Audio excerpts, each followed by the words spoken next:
Good morning! Welcome back dito sa page natin. Today, pag-uusapan natin ang isa sa pinaka-importante at pinaka-ginagamit na function ng Excel. Ito ay ang sum function. So to start, ang sum function ay isa sa pinaka-importanting function na makikita natin sa loob ng Excel. Ito ay isang halimbawa ng mathematical function. Madaming klase ang function na makikita natin sa Excel. May mga mathematical functions like ang sum, average, max, and iba pa. May mga statistical functions gaya ng count, median, at madami pa. May text functions din na pag-uusapan natin sa later na mga lessons, logical functions, lookup and reference, at iba pa.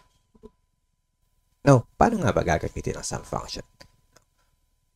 If ilalagay ko or i-highlight ko ang numbers from 1 to 10, dito sa baba, makikita natin na ang sum nito ay 55. So, alam na natin agad na ang total ng 1 hanggang 10 equals to 55. Kung kailangan mo namang isulat, pwede mong gamitin ang function na equal sign, sum. Once maglalagay ka ng word after ng equal sign, iisipin ni Excel na gumagawa ka ng function. Kaya ilalagay niya agad yung mga possible functions na gusto mong gawin. So, once tapos mo nang ilagay yung word ng function na gusto mo, ilagay ka ng open parenthesis and makikita mo sa loob kung ano yung mga kailangan niya to make the functions. So, dito, sa sum na function, ang mga arguments na kailangan niya or criteria na kailangan niya, dapat maglagay ka lang ng mga numbers. So, number 1, number 2, number 3. Ang pwede mong gawin is ito. Pwede mong pindutin yung number na gusto mong i-add, comma, yung another number na gusto mong i-add, comma, and another number. And pwede ganyan. Then, once magko-close parenthesis ganyan, ibig sabihin, tapos na yung functions na ginagawa mo. So, kung ima-manual natin to, 1 plus 3 equals 4 plus 5 equals 9. So, tignan natin yung result. Ayun, 9. Or, pwede na namang kung magkakalapit lang yung kailangan mong kunin, tulad nito, so pwedeng equal sign, sum, open, and i-highlights mo ang buong range na gusto mong kunin yung total. So, close parenthesis, and lalabas yung 55. O yung sum from 1 to 10.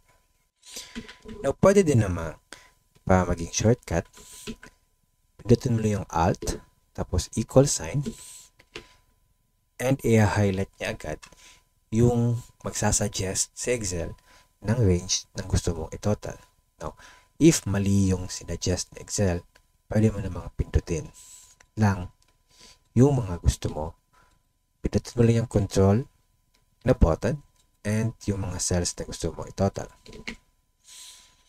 Enter. At lalabas na yung result. Again, alt, equal sign, and magsasuggest na si Excel ng range na gusto mong i-total. Kung tama yun, hit enter at lalabas na siya. Napunta naman tayo dito sa ibang type ng sum. Ito yung sum if.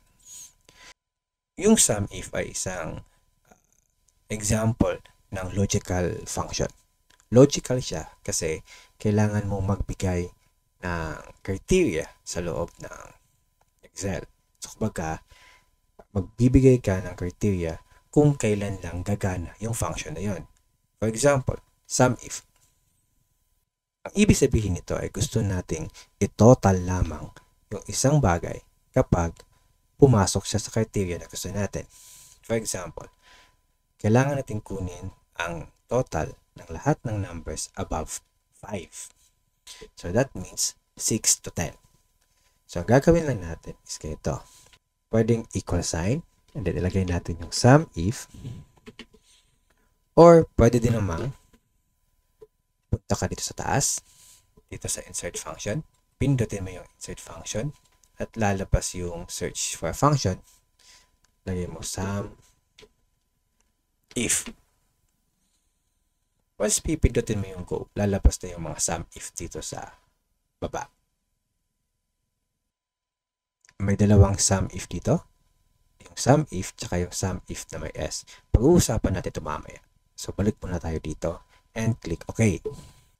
Now, for the sum if, tatlong arguments ang kailangan niya. Una is yung range. Malalaman mo kung anong klaseng arguments yan. Dito sa gilid. Ayan. Kailangan niya ng reference. So, ibig sabihin, range is a range of cells you want to evaluate. So, ibig sabihin, itong dito. Now, criteria. Nakalagay dito is any. So, ano ba yung criteria?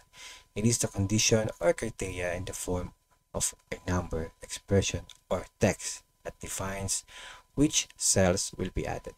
Now, sa atin, ang gusto natin is that lahat ng greater than 5. Greater than 5. Once pindutin natin yung OK, tignan mo sa baba. Tignan mo yung function natin. So, ibig sabihin, kukunin niya lang or ito-total niya ang lahat ng numbers sa loob ng range natin na nakapaloob o tumama sa criteria na binigay natin. Yung criteria natin is that greater than 5. Tignan natin yung result. Ang sagot ay 40. Ano nga ba yung total ng 6 to 10? Tignan natin. Yan. Sum is 40. So, tama yung nakuha nating result. Yung sum if naman is also a kind of logical function. The same lang po sila ng sum if. But, yung pinagkaiba nila, dito sa sum if ay pwedeng multiple criteria ang ibigay natin. So, for example, kailangan nating i-total lahat ng numbers na above 5 at nakapangalan kay Ken. Yun yung ito, and ito. Now, this one, nakapangalan kay Ken. Pero since 5 yung number niya, hindi natin dapat isali ito. Same with this one. So, tignan natin kung paano. So, insert function. Lagay natin sum if. Go. Ayan. And click OK. Now, ano yung sum range natin? Kaya kanina, ito yung gagamitin nating sum range. Ano yung criteria range number 1? So, ano yung, saan natin kukunin yung paghahanapan o yung reference ng criteria number 1? So, dito pa din. Ano yung criteria natin? Dapat greater than 5. Ano yung next natin na range or next criteria natin? Yung next criteria natin is dapat nakapangalan kay Ken. So, ano yung second criteria na kailangan natin? Ang hinahanap natin ay dapat nakapangalan siya kay Ken. So, saan nakalagay yung range natin for that criteria? Dito. Kasi nandito yung pangalan ni Ken. Ano yung criteria natin? Dapat equal sa pangalan ni Ken. Press OK. And lalabas yung 25. So, titignan natin. 6 plus 9 equals 15 plus 10 equals 25. So, ibig sabihin na kinuha niya lang ay yung nakapaloob or tumugma doon sa mga criterias na binigay natin. So, kung papalitan natin yung criteria na from Ken to Alan, ang nilabas niya ay 7 dahil ito lamang ang tumama or pumasok sa mga criteria na binigay natin. So, yun muna yung lesson natin for today. I hope may bago tayong natutunan. Please share our page nang sa ganun madami pang makakaalam. Again, thank you for your support. My name is Professor Excel. Good morning.